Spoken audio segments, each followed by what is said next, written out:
તમે જન્મજાત પ્રકૃતિ કોને કહો ને જન્મ પછી જે આપણને મળે એ પ્રકૃતિને તમે બધા શું માનો કે જન્મથી લઈને એક આવ્યું હોય પછી બહારના વાતાવરણમાંથી મેળવે બે વચ્ચે તમને શું ડિફરન્સ લાગે?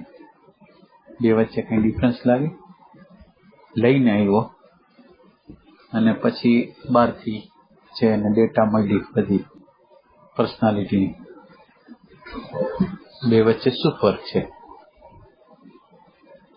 જન્મજાત એટલે એવું સાંભળ્યું છે કે મા બાપના જે હોય સંસ્કાર જે કઈ એમના દ્વારા જે જન્મ થયો એ માના ગુણ પોતાના વ્યક્તિગત જે કઈ જે જીવનમાં આવ્યો હોય ખોડિયામાં અમુક માના ખોડિયામાં જ કેમ આવ્યો હોય? એ શું કહે ને એ અમુક મધર જ સિલેક્ટ કરી, અમુક ફાધર જ સિલેક્ટ કરે. એનું કઈ ઋણ હોય એમાં. ઋણ તો એક છે પણ એનું કંઈક મેચિંગ હોય ને, નેચરનું કંઈક મેચિંગ હોય, પ્રકૃતિ હોય ને એનું મેચિંગ હોય. એટલે તમે જે પ્રશ્ન પૂછો છો એ એસેન્સ અને પર્સનાલિટીનો પૂછે છે. એસેન્સ એટલે જીનેટિક તો આવે, જીનેટિક એ આવે પણ સ્વયંના પોતાના હોય ને, અને જીનેટિક એ પોતાના સ્વયંને લીધે જીનેટિકમાં આવે એમ. એટલે એસેન્સ ને આપણે એસેન્સ અને પર્સનાલિટીને આપણે કંઈક સમજી છીએ કે નથી? એસેન્સ શું છે અને પર્સનાલિટી શું છે? એસેન્સ એટલે સત્વ. માણસ છે એ જીવનની જેટલી યાત્રા કરેલી હોય, માણસ યાત્રા કરતો હોય, આ યાત્રા કરતો કરતો આવતો હોય, અને ઈ યાત્રાની અંદર અત્યારે જે કંઈક યાત્રા કરતા કરતા જે પોતાની હારે લઈને આવ્યો હોય એ એને એસેન્સ કહેવાય, અને બહારથી જે મળે એ પર્સનાલિટી કહેવાય. જેમ આપણે બદામ હોય તો બદામની અંદર ઉપર નીચે ગર્ભ હોય ને ઉપર પડ હોય. ઉપરનું પડ છે એ ગર્ભનું રક્ષણ કર્યા રાખે, ઉપરનું જે છે ને, એટલે એની અંદર જે ફોતરું છે ને એ પર્સનાલિટી છે, અને અંદરનો ગર્ભ છે ને એ છે આપણે એસેન્સ. એવી રીતે કેળું લ્યો તમે, XYZ કોઈ પણ વસ્તુ લ્યો તો અંદરની વસ્તુ છે એ સત્વ છે, અને બહાર એનું જે રક્ષણ કરે છે કે જેના દ્વારા એ વિકસી જાય એ છે પર્સનાલિટી. એક પર્સનાલિટી છે અને એક એસેન્સ છે. એમાં એવું કહેવાય એસએસની અંદર આપણે ક્રોધ કે લોભ એવા પ્રકારના જે બીજ રહી પછી હવે સમાજની અંદર આપણને જે પ્રકારે મળ્યું કે આને સારું કહેવાય ખરાબ કહેવાય એના દ્વારા એક મળ્યું એ પછી પર્સનાલિટી મૂળભૂત આપણા તો ઈ તમે જે કામ, ક્રોધ કે લોભ કે મોહ કે ભય કે એ બધું કહેતા હોય તો આખી માનવ જાતને હોય. પણ આ જે આપણે જયારે એમ કહી છીએ કે સત્વ અથવા એસેન્સ કહી છીએ તો એ બધાનું વ્યક્તિગત હોય, એ બધાનું વ્યક્તિગત હોય. ને આ સત્વ બને ગ્રહમાંથી, સત્વ છે એ બને ગ્રહો. આ જે ગ્રહો છે મુખ્ય જે ચંદ્ર, શુક્ર છે, બુધ છે, મંગળ છે, ગુરુ છે અને શનિ છે. આ આપણું એસેન્સ બને આમાંથી. આપણે આખા બન્યા છીએ, એસેન્સ જે આપણું બન્યું છે એમાંથી બન્યું છે. એ કઈ રીતે શનિનો પ્રભાવ હોય? એટલે આપણે આમ તમે વિચાર કરો તો આપણે આવ્યા ક્યાંથી? એટલે ઓમ તમે આમ પર જાઓ તો આકાશ ગંગા હોય, આકાશ ગંગામાં એક આપણી વ્યક્તિગત નિહારિકા હોય, વ્યક્તિગત નિહારિકામાં એક આપણો સૂર્ય હોય, આ આપણો સૂર્ય હોય. આપણા સૂર્યમાંથી એટલે પછી આપણા સૂર્યમાંથી આપણે પછી ઉપગ્રહો ને બધા છૂટા પડ્યા. એટલે આપણું એક આપણે જે કહેવાય ને કે આપણી પ્રકૃતિ જે બને છે ને એ એસેન્સમાંથી બને. આખી પ્રકૃતિ જે છે એ એસેન્સમાંથી બને, અને ઈ છે ઈ આ ગ્રહોના પ્રભાવમાં. એટલે આપણે આમ વ્યક્તિગત કઈ છીએ નહીં, સામૂહિક પ્રભાવો છે આપણા જીવનની અંદર. આપણે બેહોશ છીએ એટલે પ્રભાવો સામૂહિક છે. માનો કે અત્યારે તમે વિચાર કરજો, જુવાન લોકો દાઢી રાખે છે, એ આપણા ઇન્ડિયાથી માંડીને લંડનથી માંડીને એક જગ્યાએ આ દાઢી રાખવાનો મહિમા છે. તો એ કેવી રીતે આ બધી દાઢીની વસ્તુ પોચી કેવી રીતે ગઈ? કોઈ પ્રચાર કર્યો, કોઈ પ્રસાર કર્યો? તો કે ના, ઈ છે ઈ જે ગ્રહનો પ્રભાવ છે. ગ્રહનો જે પ્રભાવ છે એ ગ્રહના પ્રભાવે એ વસ્તુ બધા એમાં નાખી દીધી. એટલે ગ્રહનો પ્રભાવ હોય એ સામૂહિક હોય એમ, કારણ કે આપણે તો બેહોશ છીએ ને એમ. એટલે સત્વ બને એ આપણા વ્યક્તિગત રીતે આપણે લઈને હોય, અને સત્વ મહત્વનો ભાગ, સત્વ એટલો બધો મહત્વનો આપણા માટે ભાગ છે ને, એટલે આપણી અંદર એક આપણે જેને કહેવાતી હેપીનેસ કહી, સુખ કહી, આપણે કહેવાતું સુખ, એટલે આપણું કહેવાતું સુખ છે એ પર્સનાલિટીમાંથી આવે. માનો કે આપણને એવા ડેટા આપવામાં આવ્યા કે પૈસા છે બહુ મોટી વસ્તુ છે અને પૈસા આપણને આવે તો આપણે ખુશી મળે. આપણને એમ કહેવામાં આવ્યું છે કે તમારો હોદ્દો અથવા કોઈ મિનિસ્ટરની વસ્તુ જગ્યા છે એ તમારા માટે બહુ મહત્વની, તો આપણે મિનિસ્ટર થાય કે બીજું કંઈ થાય, કોઈ હોદ્દા ઉપર આવી જાય તો આપણને ખુશી થાય. એટલે જે સમાજે જે મૂલ્યાંકનો આપ્યા છે, એટલે આપણું હેપીનેસ છે એ ફોલ્સ છે, એટલે બહારથી આવેલું હેપીનેસ છે.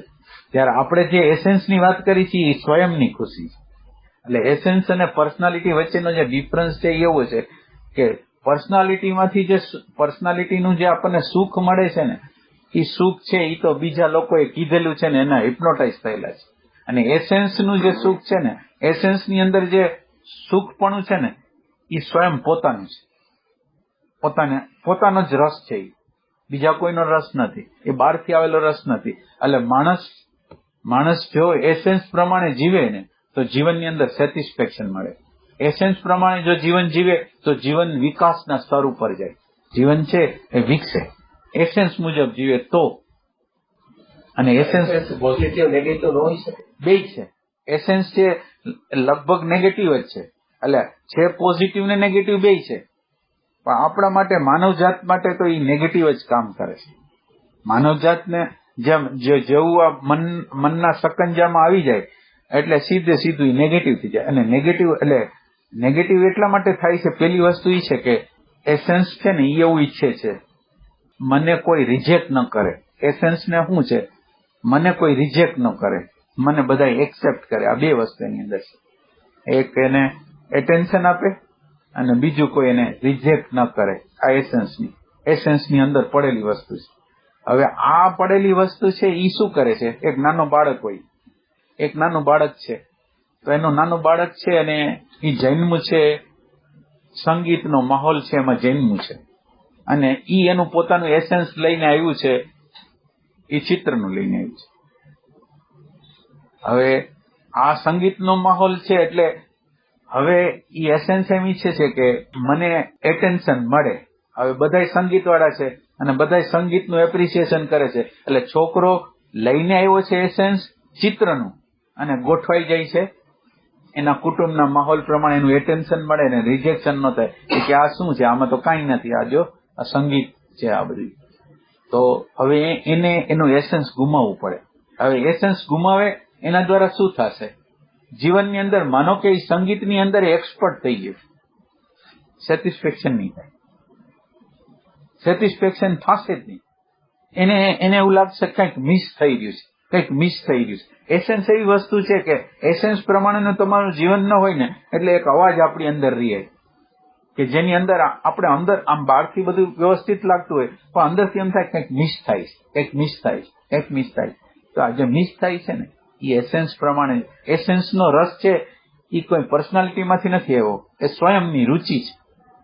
પછી કારીગર હોય તોય ભલે, કલાકાર હોય તોય ભલે, આર્ટિસ્ટ હોય તોય ભલે, XYZ એનામાં હોય પણ એ મુજબ હાલે. માનો કે એક કારીગર ટેકનિકલ કારીગર છે, એને બીજું બધું કઈ ન મળે, પણ એને કામ તમે આપો ને એટલું બધું સુખ મળે. હમણાં એક વ્યક્તિ મળેલી, તો એ વ્યક્તિને અમે કીધું કે તમને આ વર્ક ન કરો તો કે વર્ક ન કરો તો મરી જાય જેવું થાય. એમ કે આજે અમને એ જે ટેકનિકલ બાબતો છે એમાં એટલો બધો અમને ઇન્ટરેસ્ટ છે, તો એ એનો એસેન્સ છે. એટલે એસેન્સ છે ને એ એસેન્સ, હવે આ એસેન્સ તો આપણને મળેલું હોય, પછી પર્સનાલિટી થ્રુ એનો વિકાસ. એસેન્સ પોતે કઈ બોલે નહીં, એસેન્સ લઈને તમે આવ્યા છો. હવે એ તો જે ડેટા પડેલો છે એ પડેલો છે, હવે એને સપોર્ટ કોણ કરે, તો પર્સનાલિટી છે એ સપોર્ટ કરે. એટલે યોગ્ય અનુકૂળ હોય પર્સનાલિટી તો એને સપોર્ટ કરી શકે અને એનું એસેન્સને ખીલવી શકે. એસેન્સ છે એને ખીલવી શકે, અને એસેન્સ જો ખીલે તો પેલાના માણસો કેટલાક લોકો તમે સાંભળતા હો કે વૃદ્ધો હોય, બીજા હોય, એનું મૃત્યુ આવે તેને ખબર પડી જાય કે અમારું મૃત્યુ છે. પછી તમે એને પૂછો કે તમારા જીવનમાં કઈ બાકી રહ્યું છે, એ કે અમને આ જીવનની અંદર બહુ સંતોષ થયો છે. એસેન્સમાં જીવતો માણસ છે, એને એના લાઈફની અંદર એમ લાગે કે અમારે જે માણવાનું હતું, જે કરવાનું હતું, અમે બહુ સંતુષ્ટ છીએ અને અમારો અત્યારે મરવાનો વખત આવે ને તો અમને કોઈ પ્રોબ્લેમ નથી. આ એસેન્સમાં જીવતા લોકોની વાત છે. એટલે આ એસેન્સ છે ને, એટલે તમારો પ્રશ્ન એવો છે ને કે એસેન્સ અને પર્સનાલિટી, તો આપણું જીવન છે એમાં લગભગ બધા માણસોનું એસેન્સ છે ને એ દબાઈ ગઈ, લગભગ માણસો. એટલે માણસ અંદરથી એના મૂળ સ્ત્રોતથી કેમ દૂર થઈ ગયો હોય, એમ બહારથી બધું વ્યવસ્થિત હોય, બધું ધંધોય હાલતો હોય, લાખો રૂપિયા હોય, કરોડો રૂપિયા હોય, અંદર અસંતોષ હોય. એસેન્સથી તમે જેમ આત્માથી આગે જાય એમ પ્રોબ્લેમ હોય, એમ એસેન્સથી તમે દૂર જાઓ ને એટલે તમને અંદર સુખ ન હોય. તમારું હેપીનેસ જે હોય ને હોય નહીં. સાચું હેપીનેસ છે એ હેપીનેસ જે છે ને એ એસેન્સમાં છે, અને ફોલ્સ હેપીનેસ છે એ પર્સનાલિટીમાં છે. એ આર્ટિફિશિયલ ઊભું કરાયેલું છે, કાલ્પનિક છે, ઓલું રિયલ છે. ઓલું જે છે એ રિયલ છે. એસેન્સ અને ભગવત સત્તા તો અલગ, એ બે અલગ. એટલે એસેન્સ થ્રુ ભગવત્તાને મેળવવાની છે. તમારું જે પ્રકારનું એસેન્સ હોય એના દ્વારા કુદરતે એવી રચના કરી છે કે એસેન્સને તમે પરિપૂર્ણ કરો એટલે તમને મેચ્યોર થઈ જાઓ. દાખલા તરીકે ચિત્રકાર હોય, માનો કે એ ચિત્ર કરે એટલે કુદરતે કેવી રીતે કર્યું છે કે એ ચિત્ર બનાવે, અને ચિત્ર બનાવે એના દ્વારા એને પોતાને સંતોષ થાય. એના પછી જો એને ચિત્ર બનાવવાની કલા ઉપર વધારે એટેન્શન આપે, બરાબર પૂરો ફોકસ કરે, તો ધીરે ધીરે કરતા એની નામના થવા માંડે. નામના થયા પછી એનું એપ્રિસિએશન થાય, એટલે એને અંદર સંતુષ્ટિ થાય કે વાહ. અને એને જે સંતુષ્ટિ છે એ પર્સનાલિટીની નથી, એની પોતાની જે કલા છે, પોતાની અંદરની જે કલા, પોતાની અંદરની રુચિ, પોતાનો રસ, એના દ્વારા એ સંતુષ્ટ થતો જાય. હવે પછી એવું થાય કે એને લાખો માણસો માનતા થઈ જાય, લાખો માણસો એનું એપ્રિસિએશન કરે. ઓલો કયો ચિત્રકાર થઈ ગયો, ઓલો આમ લીટા કરતો નહીં, હે એક છે, એને પેલા નો હતો. એટલે એ લોકો પ્રખ્યાત થઈ ગયા, બધું થઈ ગયું. પછી એને અંદર સવાલ થાય કે આ બધી વસ્તુ તો છે, પણ આપણી અંદર આપણા પત્ની સાથેના, બાળકો સાથેના, આપણા સ્વયં સાથેના રિલેશનમાં પ્રોબ્લેમ છે. હું મારી હારે, મારા મન હારે, મારા વિચાર હારે છું તો પ્રોબ્લેમ છે. બીજા લોકોના સાથે જીવન જીવું છું. હવે મને માનો કે આ બધાથી સંતુષ્ટિ છે, પણ આ વસ્તુ તો મળી નથી. એટલે ત્યાંથી પછી આધ્યાત્મની શરૂઆત થાય. એટલે જે લોકો એસેન્સમાં જીવતા નથી એનું આધ્યાત્મ છે એ બનાવટી, ઉપરથી લદાયેલું છે. એટલે સાચું આધ્યાત્મ જો વિકાસ કરવો હોય તો એને કુદરતે એમ નથી કીધું તમે બધું ફેંકી દો, તમે કહો ભૌતિકતા તરફ ન જાઓ, એમ નથી. એ કે તમારી આખી ગતિ ભૌતિકતા તરફ હોવી જોઈએ. તમારી ગતિ, તમારું એસેન્સ હોય એ એસેન્સ મુજબ તમારી ગતિ થવી જોઈએ. અને એસેન્સમાં સેચ્યુરેશન પોઈન્ટ આવશે ને એટલે તમારી આધ્યાત્મની શરૂઆત થવાની છે. એક સેચ્યુરેશન પોઈન્ટ આવશે કે જ્યાંથી આધ્યાત્મની કે હવે પછી શું, પૈસો છે, કલા છે, બધા માણસો માનનારા માણસો છે, પણ હું અંદર બહુ દુઃખી છું. અને તમે મોટા ભાગના કલાકારો કે બધા જોશો, મોટા જાહેરની વ્યક્તિઓ તો છે, બધા લોકો આની અંદર પૈસા પ્રખ્યાતિ બધી છે, પણ અંદર તમે જુઓ એના પત્ની હારે, એના બધા હારે રિલેશનની અંદર જો પ્રોબ્લેમ છે, તો હવે એ લોકોને સેચ્યુરેશન પોઈન્ટ મળે અને પરમાત્મા એને તક હોત આપે એવા લોકોનો મેળ કરાવી દે, એને કોઈ દ્રષ્ટિ મળે એવો મેળે કરાવી દે. અને એ મેળ દ્વારા જો એને આ સત્સંગને લીધો હોય અને એની પોતાને એમ થતું હોય સાચો પ્રશ્ન થાય તો પછી એની જીવનની ગતિ, સાચી આધ્યાત્મની ગતિ છે એ ત્યારે થઈ છે. એટલે એસેન્સ છે એ એસેન્સ પોતે છે એક કંઈક લઈને આવ્યા છો. હવે એ તો એની રીતે પડેલું છે ને તમારે ઉઘાડવું પડશે પર્સનાલિટી થ્રુ. પર્સનાલિટી માનો કે બાળક ચિત્ર છે અને એને બહારનો પર્સનાલિટીનો સહયોગ થાય ને એને ચિત્રનું વાતાવરણ મળી જાય તો એનું એસેન્સ ખુલે. એટલે એવી રીતે પર્સનાલિટી અને સંબંધ છે.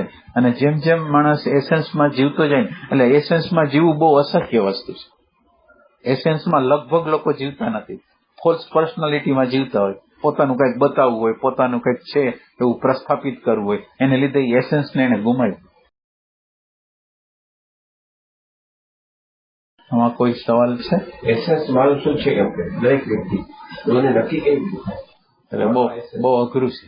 એટલે લગભગ આપણે આપણી હારે એટલી બધી બનાવટ કરેલી છે ને કે આપણે આપણું એસન્સ ગોતું હોય ને તો આપણે આપણું એસન્સ ન ગોતી આવે. આપણે એટલી બનાવટ કરેલી છે આપણી હારે બીજા હારે તો કઈ નહીં હોય, પણ આપણી હારે એટલી બધા એસન્સ ને ગોતું જ અઘરી વસ્તુ છે.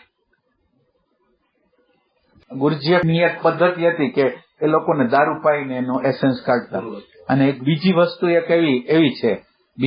એવી છે કે આવું કઈ ન કરવું હોય તો સિમ્પલ વસ્તુ એ છે કે તમે એટલે સંતો પોતાના હોવાપણામાં એ છે, અને હોવાપણાના વાતાવરણમાં જે સાધકો આવશે ને એ છે ને એની ઓરિજિનાલિટી છે ને એની સામે નેચરલી પ્રગટ કરશે. તમારે કઈ કરવાનું નથી, તમારે ઊંડું તમારે હોવાપણામાં વહી જવાનું છે.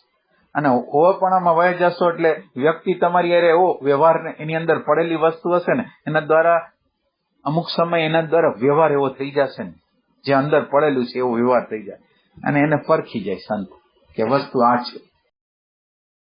એટલે અત્યારે એની બે રીત છે. અને ત્રીજી રીત હોય તો એ વૈજ્ઞાનિક રીત છે કે એની અંદર ચંદ્રમાં આ બધાનો અભ્યાસ કરવો પડે. તમે બધી વસ્તુનો અભ્યાસ કરવો પડે, ગ્રહોનો અભ્યાસ, પછી કયા ગ્રહોની કયો ઇફેક્ટ મને લાગુ પડે, મેચિંગ છે બીજા ગ્રહોનો સામૂહિક છે કેવી રીતે છે, એવી રીતે આપણે ગોતી શકીએ.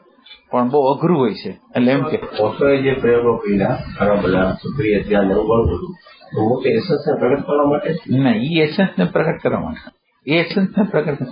ના. એનો તો ફક્ત શું હતું કે થોડો ટેસ્ટ અંદરનો આવે ને.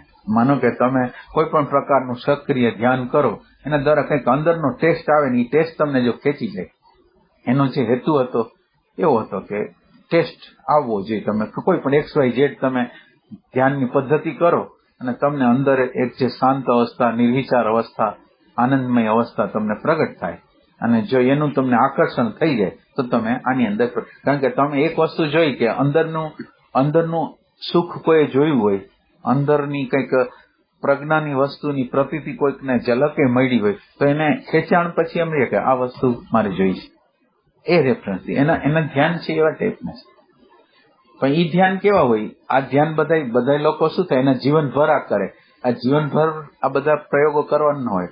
1 મહિનો 2 મહિના 3 મહિના તમે કરી લ્યો, પછી તમારે નિરંતર રીતે તમારા સ્મરણમાં રહે. હવે આ વિધિઓ તો અમુક સમય પૂરતી તમે નાચો કૂદો કે તમે આખો દિવસ નાચો કરી શકો, આખો દિવસ બીજી કઈ પ્રવૃત્તિ કરી શકો, તો કે હવે તમે ખાલી ટેસ્ટ લઈ લીધો, હવે તમારે સભાન રહેવાનું છે અને 24 કલાક તમારે એનો પ્રયાસ કર્યા રાખવાનો. તો પછી આ મેથડો કામ ન લે. આ માત્ર પ્રાઇમરી મેથડ છે. આ મેથડો હાવ પ્રાઇમરી છે. એના પછી તો ઘણું છે.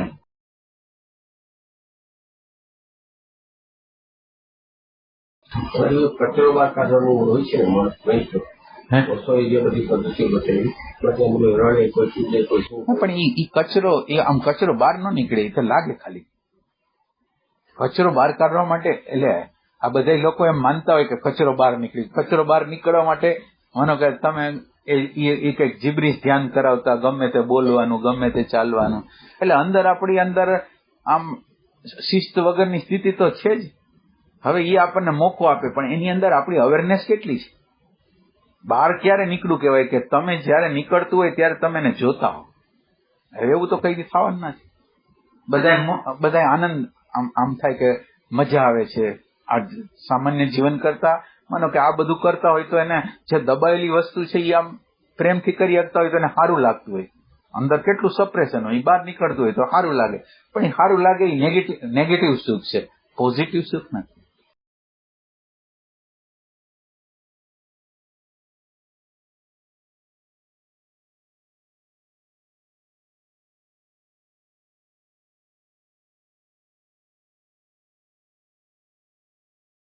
એટલે આપણે આપણી સાધનાઓ જે આપણે કરી છે અત્યારે, આપણે જે સાધનાઓ કરી છે એ આપણા એસન્સ મુજબ છે કે એસન્સ મુજબ નથી, આપણને ખબર નથી. એટલે પરિણામ જે છે એ આપણે જે જોતા હોય એ ન મળે.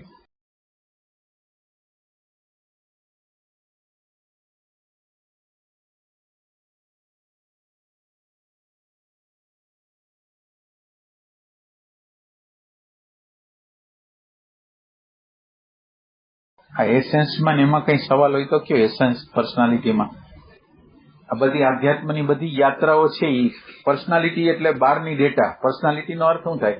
તમારે માનો કે તમે અત્યારે અહીંયા આવ્યા છો તો એ પર્સનાલિટીનો ભાગ છે. એટલે તમને અહીંયા કોઈ નકશો આપવામાં આવે, હવે નકશો આપવામાં આવી પર્સનાલિટીનો ભાગ છે. તમારી અંદર પ્રેમ હશે તો તમે કામ કરશો તો તમારું એસેન્સ બની જશે. એટલે અત્યારે જે માહિતી આપવામાં આવે છે એ પર્સનાલિટી છે, એ એસેન્સ નથી તમારા માટે. તો ઈ તમને હેલ્પફુલ તો થાય, તમે એને એપ્લાય કરો તો થાય. એટલે પર્સનાલિટીને આપણે આમ ખરાબ ગણતા હોય તો એવું નથી. પર્સનાલિટી, રાઈટ પર્સનાલિટી તો બહુ ઉપયોગી છે. આપણા એસેન્સ મુજબની પર્સનાલિટી હોય ને તો એ આપણા ઉપયોગમાં છે.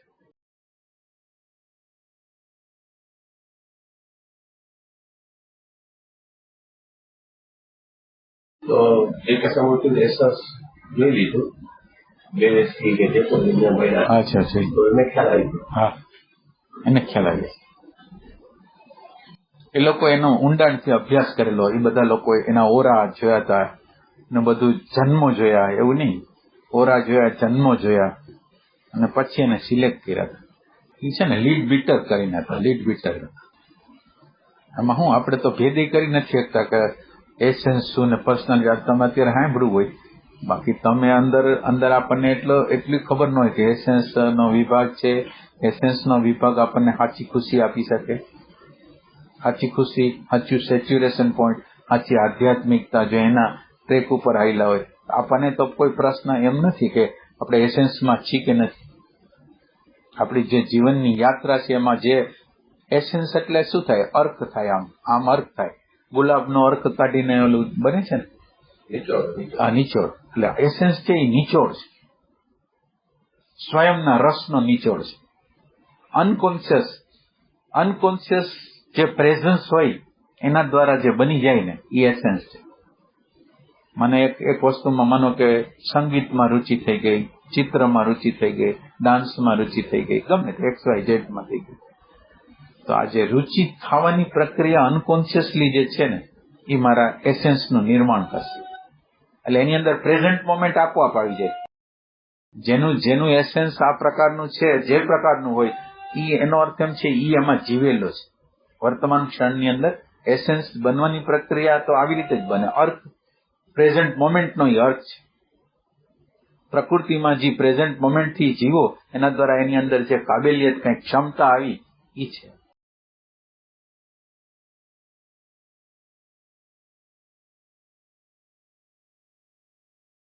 રુચિ થતી હોય તો શેમાં રુચિ? કોઈ જાત ક્યાંક તો રુચિ તો હોય ને આપણે, ક્યાંક ભલે બીજે ન હોય પણ ક્યાંક તો રુચિ હોય ને આપણને. આપણો રસ તો ક્યાંક તો હોય ને. અને જો આપણો ક્યાંય રસ ન હોય તો આપણે ડિપ્રેશનમાં આવી જાય. એટલે માણસ જાત છે ને ક્યાંય ને ક્યાંય પ્રકારનો રસ તો હોવાનો જ છે. રુચિ ન હોય પછી આદતથી બધું કામ થતું એવું બને. હા, એ થાય. આદતથી કામ થાય તો હવે આ કરવું જ પડશે. આદત એટલે ફરજિયાત શું કામ કરી છે આપણે? કામ શું કામ ફરજિયાત કરી છે? માનો કે એક કર્મને તમે બહુ મહાન, તમે એમ સમજો કે તમે બ્રશ કરવાનું કામ કરો છો અને ઈ આપણને ભગવાન લગીને લઈ જાય એવું આપણે જોઈશે. તો આપણે ઇવોલ્યુશનની પ્રક્રિયામાં જવું છે કે નથી જવું? જવું છે. આપણે XYZ જે કામ કરતા હોય, તમે સંગીતનું કામ કરતા હો, ગાવાનું કામ કરતા એ જે કરતા હોય, તો એમ કે દરેક પ્રવૃત્તિ મને ભગવાનની આગળ મેળવી ગઈ, ભગવાનની સાથે જોડે જ. માનો કે હું બ્રશ કરવાનું કાર્ય કરતો હોઉં, બ્રશ કરતા કરતા પ્રભુનું સ્મરણ, તમે જેને સ્મરણ કહેતા હો, સ્મરણ, પ્રેઝન્ટ મોમેન્ટ કહેતા હો, તો પ્રેઝન્ટ મોમેન્ટ તમે રાખીને દાંતણને કરો છો, બ્રશને કરો છો, તો હવે તમને મજા આવી ગઈ. પ્રેઝન્ટ મોમેન્ટથી કર્યું અને તમે ભગવાનની નજીક, આ ભગવાનની ક્લોઝ જ આવી ગયા, પ્રેઝન્ટ મોમેન્ટમાં આવી ગયા, ભગવાનની ક્લોઝ આવી ગયા. તો તમને બોજો શેનો લાગે? તમને ખુશી મળે, તમારી બેહોશી પ્રગટ થાય, તમારી અંદરની અવ્યવસ્થાને તમે જોઈ શકો, તમારા અંદરના નેચરો કેવી રીતે વર્ક કરી રહ્યા છે એનું રહસ્ય તમે જાણી શકો. તમે તો અંદર તમને ગમે કે આ વસ્તુ, આ મને ખબર નથી આ બધી વસ્તુ મારી અંદર છે એની. ના, અત્યારે તો આપણે તો ફોલ્સ પર્સનાલિટીમાંથી જ રસ આવે છે. અત્યારે તો જે રસ છે આપણી અંદર, માનો કે પાર્ટીમાં જવાથી રસ મળતા હોય, આ જગ્યાએ જવાથી રસ મળતા હોય, ફિલ્મ જોવાથી રસ મળતા હોય, એ બધા તો ફોલ્સ, બહારથી આવેલી. તમને જાતને પૂછ્યું નહીં હોય કે મારો સ્વયંની રુચિ શું છે, તમે કોઈક દી પૂછો. અને એ તમે જેને સ્વયંની રુચિ કહેતા હશો એ સ્વયંની છે કે આવેલી છે એ તમારે જોવું પડે.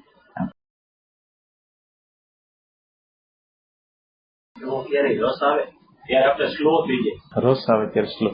કયો રસ આવે? મતલબ તમે કીધું બ્રશ હા કરવાનું, હા બ્રશ કરતા કરતા આપણે જે ઓલું ફાસ્ટ કરતા હોય ઓલું તરત તમારું જે એટેન્શન આવી જાય ને એની હિસાબે સ્લો થઈ જાય. એવું બને? હા થઈ જાય, સ્લો થઈ જાય, સ્લો થઈ જાય, સંવાદમાં આવી જાય, આમ એની સ્પીડ ઘટી જાય. એ તો સાચી વાત. શાંતિ હોય એ વખતે. હા. એ વખતે શાંતિ હોય. આમ તો શું છે આપણી આગળ તો જયારે હોય છે ત્યારે સેકન્ડ જ હોય છે. આપણે જયારે જીવતા હોય છે ત્યારે સેકન્ડમાં જ જીવતા હોય છે. આ સેકન્ડમાં જ હોય છે. પણ આ સેકન્ડ એટલી બધી લદાયેલી સેકન્ડ છે કે આના પછી આના પછી આના પછી આના પછી આના પછી મારે આટલું આટલું એટલે હું રિલેક્સ નથી અત્યારે. આ ક્ષણે હું રિલેક્સ નથી. એટલે ગીતામાં એમ કીધું કર્મ કરવાની કુશળતા એ યોગ છે. એટલે કર્મ કરવાની કુશળતા એટલે શું? કર્મ કરવાની કુશળતા એ યોગ છે. તો આપણે કર્મ કેવી રીતે કરીશું? કર્મ હોવાપણા સાથે જોડાઈને રિલેક્સ રીતે કરીશું કે પછી દરરોજની જે આદતો છે, બોજો છે કે આજ આ પૂરું કરી નાખીએ, આ પૂરું કરી નાખીએ, આ પૂરું. આમાં ખુશી તો મળતી નથી. તમે સવારથી આન લગીના કર્મ જો આપણે રૂટીન પ્રમાણે કરતા હોય છે. એટલે કર્મની કુશળતા તો એવી છે કે પ્રતિક્ષણે તમે કોઈક રહસ્યને પકડી શકો એમ છે. તમારી અંદરની પ્રકૃતિનું રહસ્ય તમને પકડાય કે એમ છે. અત્યારે તમારે માનો કે તમે એક કામ કરો છો પણ તમારું એમ લક્ષ્ય અંદર તમે જુઓ છો કે આ કામ પૂરું કરીને બીજા કામ પ્રત્યે છે. એટલે અત્યારે આ જગ્યાએ નથી. હવે આ જગ્યાએ નથી, હાલો માનો કે બીજું કામ તમે જે કહેતા હોય એ કામ લીધું, ત્યારે તમે ન્યા નથી, કોઈક બીજી જગ્યાએ છે. તો ક્યારેય કરતા ક્યારેય આ ક્ષણની અંદર આમ આરામથી હોતા જ નથી. આ ક્ષણમાં ન હોવું એનો અર્થ એમ છે કે આપણે રિલેક્સ નથી. આ ક્ષણમાં ન હોય એટલે એનો અર્થ એમ છે કે આપણે નાભીમાં નથી, આપણે હોવાપણામાં નથી, આપણે અસ્તિત્વમાં નથી અને આપણે ખેંચાયેલા છીએ, તણાવથી ગ્રસ્ત છે. આ પ્રેઝન્ટ મોમેન્ટ આ જે તણાવ અને ખેંચાણ જે પેદા કરે છે એ જે છે અત્યારે જે છે અને જે હોવું જોઈએ. હવે જે હોવું જોઈએ એનું દબાણ છે ને, જે હોવું જોઈએ એનું દબાણ છે ને એ આપણને રિલેક્સ ન રાખે.